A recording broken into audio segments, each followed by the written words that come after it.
Сәлеметсіздер ме 5-ші сынып оқушылары? Бүгінгі видеода 3-ші юниттің жалғасы, яғни 29-ші бет language focus, яғни ережелерге тоқталатын боламыз. Бізде бүгінгі сабақта there is, there are, some and any, яғни there is, there are, some, any құрылымдарының ережесімен танысатын боламыз. Яғни there is дегеніміз мына жерде деген сөз. Ал there are деген, яғни there is жекеше түрде, there are көпше түрде қолданылатын сөздер. Бірінші, study the tables. Яғни мына таблицаларды оқы дейді. Then choose the correct words to complete the rules. Мына ережедегі дұрыс сөзді тауып сөйлемді толықтыр дейді. Яғни біріншісінде яғни affirmative дейді. Болымды сөйлем. Жекеше түрде there is a park. Мынау парк дейді.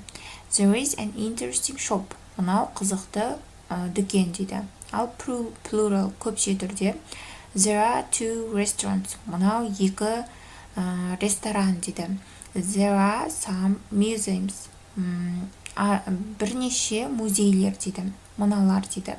Келесі болымсыз сөйлем жекеше түрде, яғни singular, there isn't a park. Яғни бұл парк емес дейді. Plural көпше түрде there aren't any shops. Бұлар дүкендер емес дейді. Яғни мына жерде бізде ережені толықтыруымыз керек. In plural sentences we use some, яғни мына жерде some'ды белгілейміз. In the affirmative. We use any in a negative sentences. Яғни біз some сөзін яғни болымды сөйлемдерді қолданамыз. Ал болымсыз сөйлемдерді біз any'ді қолданамыз дейді бұл ережеде. Екінші, correct sentences. Яғни бұл жерде дұрыс сөйлемді, сөйлеміне көппен берілген сөздерді дұрыс болса дұрыс, дұрыс емес болса дұрыс емесін дұрыста дейді. In Hollywood Island. Ирландияның Голливуды дейді. There aren't any discs. Яғни some емес, мына жерде бізде any болады. Яғни мына any сөзін қоямыз. Келесі, there are any interesting places near village. Яғни на any'дің орнына бұл жерде біз some сөзін жазамыз.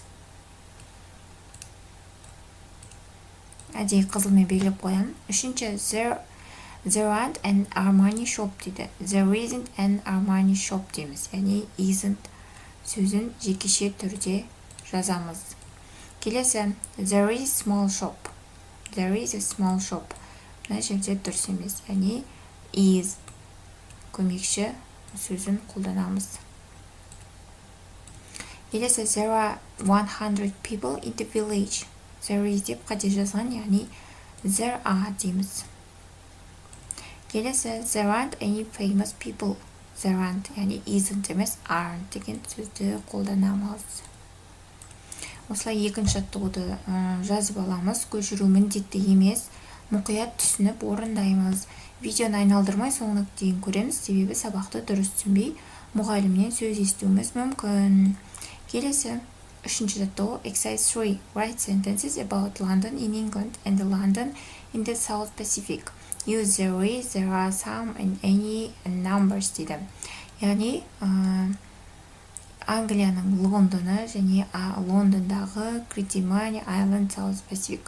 Осы екі бағанағыдағы сөздерді сөйлем етіп қатыстырып сөйлем құрап жаз дейді. Яғни London, England дейді. London, England. There are some museums in London. Лондонда көптеген музейлер бар дейді. There are 4 airports in London. Лондонда 4 әуежай бар дейді. There aren't any long houses in London. Лондонда кішкентай үйлер жоқ дейді. Келесі, London, Kiriti, Marty дейді. Яғни Island, South Pacific. There are 100 people in London. Лондонда 1000 адам бар дейді. There is one hotel in London. Лондонда бір қонақүй немесе отель бар дейді. There aren't any cinemas in London.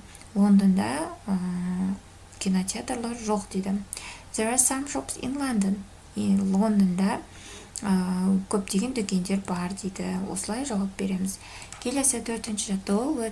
Look at the picture. Суретке қара дейді. Write sentences with there is, there are, a, and, some, and any.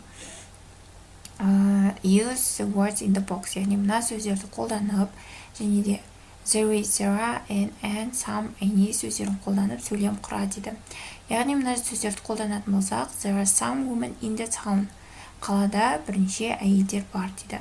Келесі, there are some streets in town. Қалада бірнеше көшелер бар дейді. There aren't any houses in the town. Қалада үйлер жоқ дейді. There is a baby in the town. Қалада бір кішкентай бала бар дейді. There are some children in the town. Яғни сәби бар дейді. Мына жерде қалада балалар бар дейді. There is a cinema in the town. Қалада кинотеатр бар дейді. There are some shops in the town. Қалада бірнеше дүкендер бар дейді. There is a museum in the town. Қалада музей бар дейді. There is a restaurant in the town. Қалада ресторан бар дейді. There is a park in the town. Қалада парк бар дейді, яғни саябақ. There is an airport in the town. Қалада әуежай бар дейді. Осылай сөйлем құраймыз. Келесі 5-ші жаттығу. Activate, complete the table with sentences about your town. Then add more things to the table. Use places from page 24. Яғни мына сөздерді қолданып сөйлем құра дейді. Бұл жерде мен әртүрлі болуы мүмкін әр оқушының. Сол себепті де тек аудармаларын жазып қойдым. Бірінші, noisy streets дейді. Шулы қалалар. Italian restaurants, итальяндық ресторан. Big shops, үлкен дүкендер. Quiet park, тыныш парк, яғни шулы емес парк. Interesting museums, қызықты музейлер. Cinema, кинотеатр. Airport, әуежай. Famous people, атақты адамдар.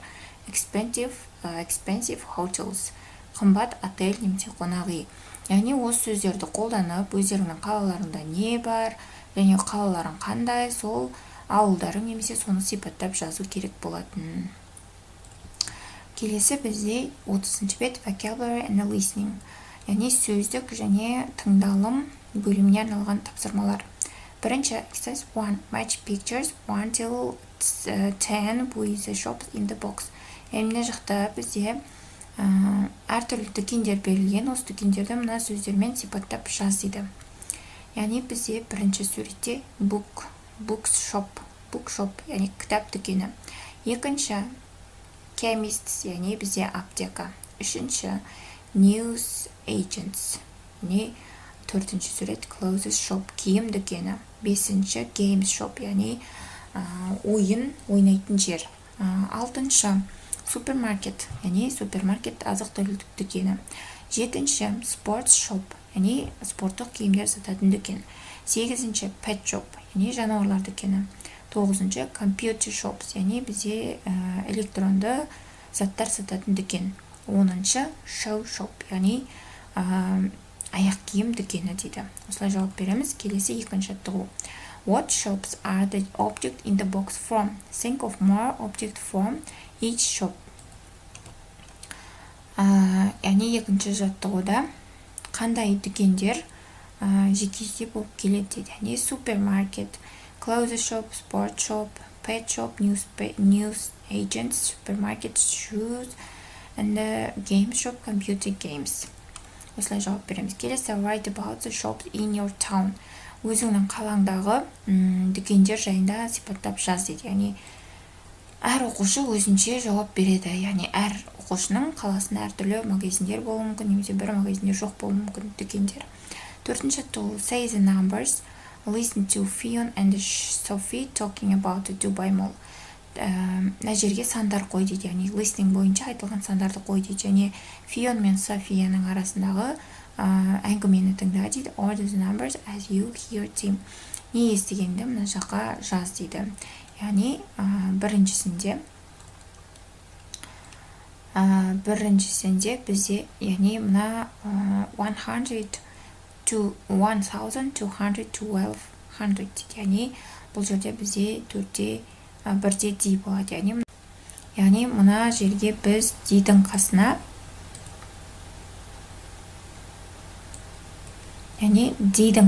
бір санын қоямыз. Келесі A-дің қасына 2 санын қоямыз. Үшінші B-дің қасына 3 санын қоямыз. C-дің қасына 4 санын қоямыз. Яғни бұл listening бойынша. Бесінші, listen again and answer the questions. Қайтадан тыңда дейді, және мына сұрақтарға жауап бер дейді. Яғни how many shops are there? Онда қанша дүкен бар дейді. There are 1200 shops. Яғни 1200 дүкен бар дейді. Келесі, there are a lot of expensive shops like there are any expensive clothes shop дейді. Яғни ол жерде қымбат аяқ киімдер дүкені, қымбат киім дүкені бар ма дейді. There are a lot of expensive shops like Gucci and Armani. Яғни ол жерде қымбат брендтелген киімдер дүкені бар дейді. Яғни Gucci, Armani дейді.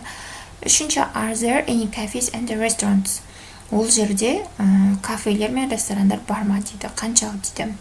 There are 160 cafes and restaurants. Ол жерде 160-тан астам 160 кафелер мен ресторандар бар дейді. Is there a cinema? Ол жерде кинотеатр бар ма дейді. There are 22 cinemas. 22 кинотеатр бар дейді. Бесінші, how many rooms are there in the hotel? Отельдерде, қонақүйлерде қанша бөлмеден дейді. There are 250 rooms in the hotel. Отельде 250 бөлме бар дейді.